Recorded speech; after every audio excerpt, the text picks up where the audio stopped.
All right, y'all, this is going to be a quick review on the all-new Arrma Big Rock 6S. I've had about 12 runs or so with this vehicle. I actually just ran it tonight again. I ran on the street because I just wanted to just go all out and just do all kinds of spin-outs. I didn't even film it. I just wanted to kind of enjoy the truck. But I've run this truck about 11, 12 times or so.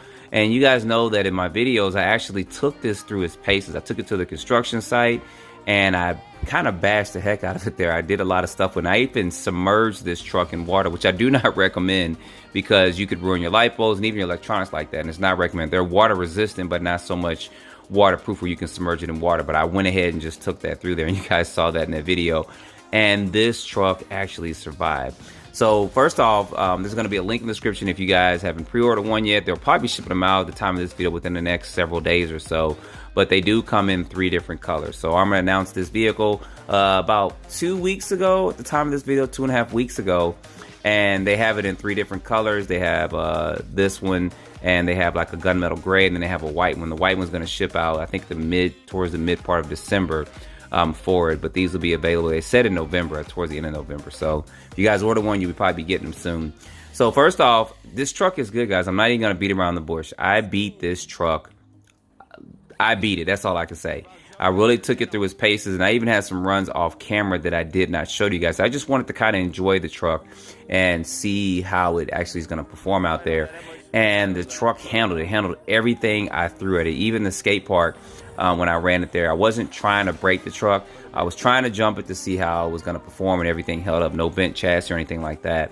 So it's held up good. The only damage that I've suffered with this vehicle is going to be some scrapes and scratches and stuff on the body with it. So this truck handled good, and it does do 65 miles per hour out the box with the optional pinion gear. I don't recommend putting that pinion gear and running it off-road with that because it will overheat your electronics. Probably you'll get about maybe 4 or 5 minute runtime before it overheats, because that is a lot on the electronics. But you can do some speed runs with it. I know you guys are going to put 8S in this thing, lower it down, get some SRC tires or something like that, and make this thing go 100 plus miles per hour. At some point in time, if you guys want to see it, I may do this soon. I may put a 22 pinion gear in here and lower this truck down to see what kind of speeds we can get. I think we could probably pull about 75 miles per hour out of it. I know that I probably could have stock out the box pulled about 68 miles per hour, but I was kind of short on time and I had to go. But we did hit 65 miles per hour stock out the box with the optional pinion gear with this. And I went ahead from that point, I put the stock pinion gear back in it, which is a 13 tooth, and I went ahead and I've just been running it like that. So this vehicle has held up. Tires, they didn't come unglued. Tires gave me fair enough traction. I know some people may want a little bit more traction, but these are kind of all-purpose tires, and it still gives it that big rock look to it. So that hasn't been any problem with any tires or anything like that. And the body has held up, guys. I am really surprised that this body, even though it's not completely clipless because it does have the 2 body pins in the back, I actually had no issues with this. I only had the body flop up once, and that was when I was at the skate park, and the vehicle turned off, and I took the body off, plugged it back up, and then I just halfway put it back on. It wasn't put on all the way, and it flopped up somewhat in the front. That's just because I did not put the body on completely. But I haven't had any issues. The only trouble I've had, and this isn't even really trouble, is when I put the body on maybe once or twice, and the battery connectors were kind of over here on the side, and I just had to move that up, and it slides right on back and forth very easily, actually. Even with all that mud and stuff on there that I had, it actually came on and off. It was just getting these body pins out and just get the body off. So it's kind of funny with that. That was actually another about 1.5 pounds of weight on this vehicle, and it still handled well. And actually, when I took it to the construction site, I ran the truck 3 times. The first time I ran it, then you guys saw the battery dumped after that first run. Then I ran it again where I just went all out. And then after that, I actually didn't film it. I wanted to take the truck out and just run it, and I did that, and it performed well. The servo they have up in here is actually good. I was kind of worried at first that some of the runs and jumps I was actually going to strip the servo, but I didn't have any problems with that. And the speed controller worked flawlessly for me as well, too. You guys know that this thing was submerged in water, and I just cannot stress how much this thing was submerged. The tire was sticking up. I think the left tire or something was sticking up. That's how deep it was in that muddied water that I ran it through. Took it out, turned it off, turned it back on, and just ran it, because I wanted to put it through its paces. Now, I don't recommend that.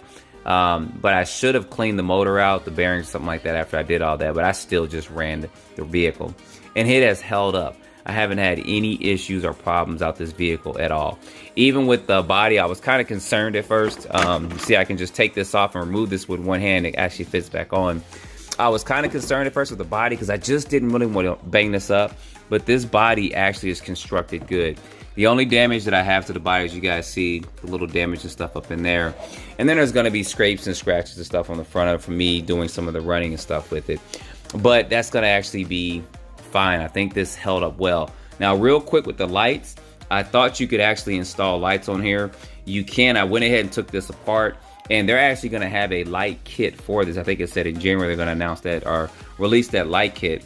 So it's going to actually be a whole kit because you can't really put lights in here unless you go in and just drill some holes and stuff like that, which I didn't want to do with this. But there will probably be, the light kit will probably include headlights, tail lights, and then also you guys see there it's going to have probably the third light up in there. But that'll be cool when they release that, because that means that Arrma's going to get into the light business for their vehicles, which is going to be great because a lot of people are doing a lot of aftermarket stuff to put lights on their vehicle. But this body, guys, I mean, even this right here being plastic on here, not just painted black or anything, I was impressed with that as well. Maybe there'll be a trailer, tow hitch, and all this stuff they'll do for this later on, which I could see them doing that, and people towing around their Limitlesses and stuff. And here's a quick look at the inside. You guys know that this thing was muddy. I mean, it was pretty bad. I took it to the car wash and I just sprayed it off, and then I just oiled everything down for it. A lot of mud did not get on the inside, which I was actually surprised about. So these sidewalls on here do actually keep a lot of stuff out of there too as well. So that was actually pretty good. Chassis and stuff like that is not bent. I got a lot of tape on there because I don't like really scratching up a lot of chassis. I just don't like the way it looks. So no problems with that. Servo held fine. Everything held fine on this vehicle. I don't know what else to say, guys.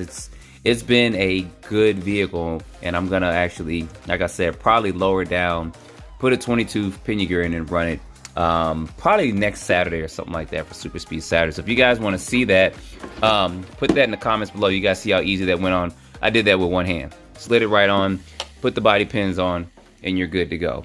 So anyway, put your comments down below about this. If you guys have one coming, what you plan on doing to it when you get it. If you want to see me do some more stuff with this, let me know. There's a couple of videos out there where people got them. They were actually jumping them, and they were doing some crazy stuff with it. It was just, I wouldn't jump it that high, but some people actually do those 30, 40 foot jumps, and they actually survive a lot of that too. So anyway, guys, put your comments down below. Get the like, subscribe. Appreciate you watching, and stay tuned for the next video. Oh, also, real quick, I did compare this to the Fire Team. I did put a video out on that. I had yet to compare it to the Mojave, which I will at some point. I'll get all three of the 7-scale cars out and run them. So this does perform a little bit different than the Fire Team does. And that is because, let me take this body off real quick. So this is on the Fire Team, is mounted a little bit further forward, and this is mounted a little bit further backwards. So that does make a difference in performance. Some people don't think it does, but it actually did. And this is a little bit faster than the Fire Team. The Fire Team comes with a 12 tube out the box. This has a 13. And then I think the speed gear on the Fire Team is a 15, and this is a 16. And in my comparisons video, I'll put that link in the description below. You'll see that. But in that video, I did compare the speeds and stuff. So this is faster than the Fire Team. And at some point in time, like I said, I'll get all three of those vehicles out. The Fire Team, the Mojave, and then this as well. See that pop right on.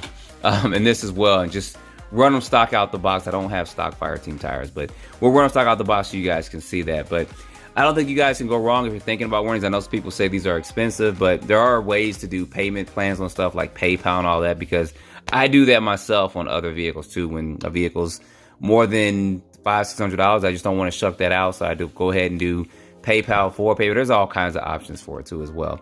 But anyway, guys, put your comments down below. Don't forget to like, subscribe, stay tuned for the next video. And good job on this one, Arrma. This actually impressed me. I thought the Fire Team was the best one you guys have for handling, and this has actually superseded that. So anyway, guys, stay tuned for the next video. Appreciate you guys watching. It's always the last one.